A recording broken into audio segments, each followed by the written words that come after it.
I pointed down at the still body on the ground.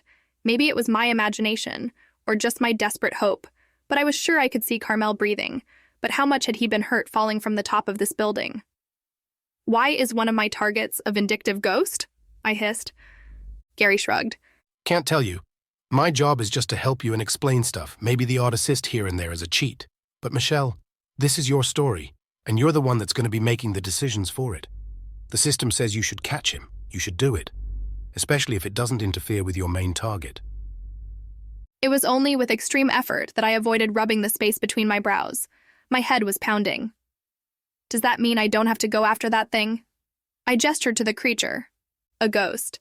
An actual real life floating in front of me with not a care in the world. Ghost. The pink bunny named Gary hadn't bothered me nearly this much. The ghost tilted his head as he glanced over at me. His brows furrowed before he grinned. Hey, I didn't know you were coming, Michelle. Look. He gestured down to the barely moving body. That asshole won't be spreading those kind of rumors about you anymore. He puffed out his chest. You're a monster, I said. Careful, Gary cautioned. I ignored him. The ghost jerked as I stomped to a place in front of him. Ever since Carmel's fall and the system message, he had been staring at me as if he hadn't noticed me desperately trying to save the man he had flung away. What do you mean? Do you know the kind of things he was saying about you? The things he was telling his friend?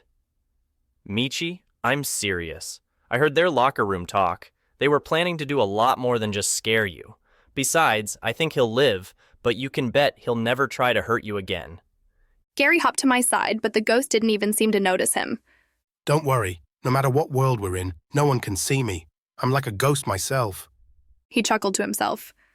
I crack myself up. Anyway, you should probably get his name. You know, it helps to have as much information on your target as you can get. What if I don't want him as a target? I hissed. For his part, the ghost merely chuckled and sat down on the ground. The clothes he had worn to look like me had melted away to be replaced by a male version of the uniform. Did that mean he was part of this school too? Were ghost students a thing? I wanted to ask, but Gary was staring at me. You should accept every target, main, sub, and any special events, Michelle. The whole point of this is to get you enough love points to get your life back, and your revenge. He added with a chuckle. True, the main targets are the most points, but you can get access to the store if you start making headway with some of the others. Store? I echoed. Yeah, some cheats here and there. You have no idea how hard things are going to be in the future, Michelle. You need to start preparing now, or when you get higher level, the difficulty spike is going to kill you. I blew out a breath and my bangs fluttered in the breeze. How hard could it be if I was already at 75 points? Ghost? What's your name? I called. What is it, Michi? He questioned with a boyish grin. Going to tell me how proud you are? My eye twitched. No, what is your name? He pouted, then brightened. Oh, that's right. I died before I got to tell you that the first time. Name's gone. System update. Congratulations, you've discovered the name of a target. Your score has risen by 10 love points.